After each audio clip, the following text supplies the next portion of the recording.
अजित पवार हयात असताना त्यांच्या मंत्र्यांवर विविध कारणांनी संकट येतच होती। कुणाचं खातेबदल झालं तर कुणाला राजीनामा द्यावा लागला। पण आता दादांच्या जाण्यानंतरही त्यांच्या गटातील मंत्र्यांवरचे संकट काही संपत नाहीयेत। त्याचं झालंय असं की एका मंत्र्यावर राजीनाम्याची मागणी केली जाते आणि आरोपही केले जातात। संबंधित मंत्र्याच्या कार्यालयातील कारकून मोठ्या प्रमाणात लाच घेताना सापडल्याची माहिती समोर आली आहे। त्यामुळे नैतिक जबाबदारी स्वीकारत त्यांनी राजीनामा द्यावा अशी मागणी विरोधक करतात। आणि हे मंत्री म्हणजे दिंडोरी मतदारसंघाचे आमदार नरहरी झिरवळ। घटनेनंतर नरहरी झिरवळ नॉट रिचेबल असल्याचं चित्रही समोर आलं। यामुळे संशय अधिकच गडद झाला। पण नंतर समोर येऊन त्यांनी स्पष्टीकरण दिलं। मग नेमकं काय घडलंय, या प्रकरणाची व्याप्ती किती मोठी आहे, खरंच या संपूर्ण प्रकरणात मंत्र्यांची थेट भूमिका आहे का, चौकशी झाल्यानंतर राजीनामा घेतला जाईल का, याबद्दलच या व्हिडिओच्या माध्यमातून बोलूयात। नमस्कार, मी संजना कट मध्ये आपलं स्वागत। दिंडोरीचे आमदार नरहरी झिरवळ हे राज्याचे अन्न व औषध प्रशासन मंत्री आणि अजित पवार गटाचे आमदार आहेत। एखाद्या औषध दुकानदाराला परवाना मिळवायचा असेल, नूतनीकरण करायचं असेल, परवाना रद्द करायचा असेल तर संबंधित विभागाच्या मंत्र्याकडे सुनावणी घेऊन निर्णय देण्याचे अधिकार असतात आणि जे अधिकार नरहरी झिरवळ यांना आहेत। आता या प्रक्रियेनुसार प्रकरणे मंत्र्यांकडे येतात आणि अंतिम निर्णय घेतला जातो। अशीच एक प्रक्रिया सुरू असताना मंत्रालयातील दुसऱ्या मजल्यावर असलेल्या अन्न व औषध प्रशासन विभागात गुरुवारी संध्याकाळी एक मोठी कारवाई झाली। लाचलुचपत प्रतिबंधक विभागाचे 6 अधिकारी तिथे पोहोचले। त्यांनी सापळा रचला आणि एका व्यक्तीला लाच घेताना रंगेहात अटक केली। ही व्यक्ती होती नरहरी झिरवळ यांची कारकून राजेंद्र ढेरंगे। लातूर मधील एक औषध दुकानदाराचा परवाना रद्द करण्यात आला होता आणि तो परवाना पुन्हा सुरू करून मिळावा यासाठी संबंधित व्यक्ती मंत्रालयाच्या पायऱ्या झिजवत होती। मात्र परवाना पुन्हा देण्यासाठी राजेंद्र ढेरंगे यांच्याकडे त्या व्यक्तीने 50,000 रुपयांची मागणी केली। चर्चा होऊन अखेर 35,000 रुपयांवर व्यवहार ठरला आणि हेच पैसे स्वीकारत असताना ढेरंगे याला रंगेहात अटक करण्यात आली। ही कारवाई लाचलुचपत प्रतिबंधक विभागाने केली। मंत्रालयातील कार्यालयातच छापा टाकल्यानं मोठी खळबळ उडाली। मंत्री कार्यालयातील दोघांना ताब्यात घेण्यात आलं असून कार्यालय सील करण्यात आलं।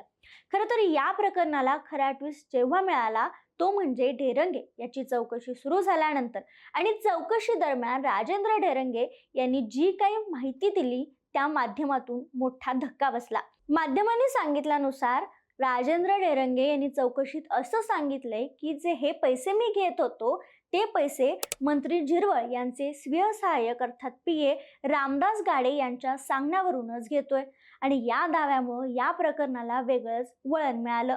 त्यानंतर जेव्हा नरहरी झिरवळ यांच्याशी संपर्क साधण्यात आला तेव्हा ते दिल्ली दौऱ्यावर असल्याचं समजलं। ज्यांचं नाव घेतलं जातंय ते आपले खासगी सचिव आपल्यासोबतच असल्याचंही त्यांनी स्पष्ट केलंय। शिवाय मंत्रालयातील कार्यालयावर छापा टाकल्याची घटना आपल्याला माहीत नाही, आपला त्या प्रकाराशी कोणताही संबंध नसल्याचंही झिरवळ यांनी सांगितलं। मग जेव्हा चर्चा सुरू झाली तेव्हा ते दिल्लीत आहेत, बैठकीत आहेत असं सांगण्यात आलं आणि तेव्हा जेव्हा ते परत आले किंवा माध्यमांशी बोलत होते तेव्हा झिरवळांना काही प्रश्न विचारण्यात आले आणि विरोधक तुमच्या राजीनाम्याची मागणी करतायत, मग तुम्ही राजीनामा द्याल का असं विचारण्यात आल्यानंतर माध्यमांशी बोलताना झिरवळ म्हणालेत, काल जो काही प्रकार घडलाय तो अत्यंत चुकीचा आहे, असं व्हायला नको होतं। जर या प्रकरणाची साखळी माझ्यापर्यंत आली तर राजीनामा देणं ही माझी जबाबदारी राहील। माझ्यापर्यंत जबाबदारी आली तर मी राजीनामा देईन, एवढी नैतिकता माझ्यामध्ये आहे। त्यामुळे या सगळ्या विधानामुळे आता राजकीय वर्तुळात चर्चांना अधिक उधाण आलंय।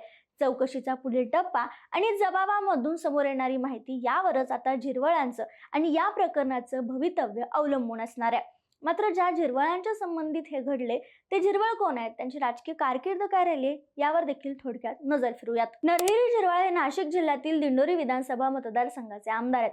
आदिवासी बहुल भागातील जनतेचं ते प्रतिनिधित्व करतात। राष्ट्रवादीचे अध्यक्ष शरद पवार यांच्या जवळचे आणि हक्काचे कार्यकर्ते म्हणून त्यांची ओळख होती। तरीही त्यांनी राष्ट्रवादीत फूट पडल्यानंतर पवारांना साथ दिली। 2004 ला दिंडोरी विधानसभा मतदारसंघातून ते पहिल्यांदा आमदार झाले। त्यानंतर 2004 ते 2024 सलग आमदारकी मिळवली। सरकार स्थापन झाल्यानंतर विधानसभा उपाध्यक्ष पद राष्ट्रवादीकडे गेलं होतं। 2020 पासून झिरवळांकडे विधानसभेच्या उपाध्यक्ष पदाची जबाबदारी होती। 2021 मध्ये नाना पटोले यांनी जेव्हा विधानसभा अध्यक्षपदाचा राजीनामा दिला, अध्यक्षपदाची निवडणूक रखडल्याने ही जबाबदारी झिरवळांकडे होती। 25 जून 2022 ला जेव्हा एकनाथ शिंदेच्या 16 आमदारांना अपात्रतेची नोटीस पाठवण्यात आली होती तेव्हा हेच झिरवळ सगळ्यात पुढे होते। 2024च्या लोकसभेवेळी झिरवळ पुन्हा शरद पवारांकडे जातील अशा चर्चा सुरू होत्या, मात्र तसं काही झालं नाही। यानंतर नरहरी झिरवळ यांनी अजित पवार गटातून विधानसभेची निवडणूक लढवली। खरं तर या विधानसभेच्या निवडणुकीत शरद पवार गटाकडून त्यांचेच पुत्र गोकुळ झिरवळ हे निवडणूक लढवतील अशी चर्चा रंगली होती, मात्र तसं काही झालं नाही आणि दिंडोरी विधानसभा मतदारसंघातून नरहरी झिरवळ हे निवडून आले। स्थानिक स्वराज्य संस्थेच्या निवडणुका देखील जवळ आल्यानंतर त्यांनी मुलाला जिल्हा परिषद निवडणुकीत त्यांचं पुनर्वसन करण्याची तयारी केली होती अशी चर्चा मोठ्या प्रमाणात रंगली, मात्र असं काही घडलं नाही। मात्र महापालिका निवडणुकीत नाशिकमध्ये वेगळीच राजकीय रंगत ही पाहायला मिळाली होती। नाशिक महानगरपालिकेच्या निवडणुकीत एकनाथ शिंदे गट आणि अजित पवारांची राष्ट्रवादी एकत्र आली आणि त्यांनी निवडणूक लढवली। याची घोषणा स्वतः झिरवळ यांनीच केली होती आणि भाजपनं स्वबळावर निवडणूक लढवण्याचा निर्णय घेतला होता।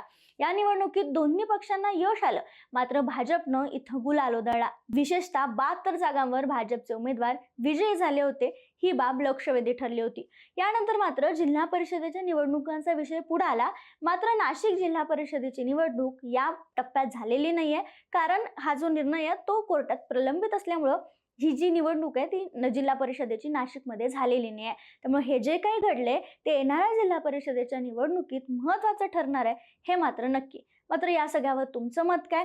झिरवळांचा खरंच यात काही हात असेल का? तुम्हाला काय वाटतं? आम्हाला कमेंटमध्ये कळवायला विसरू नका।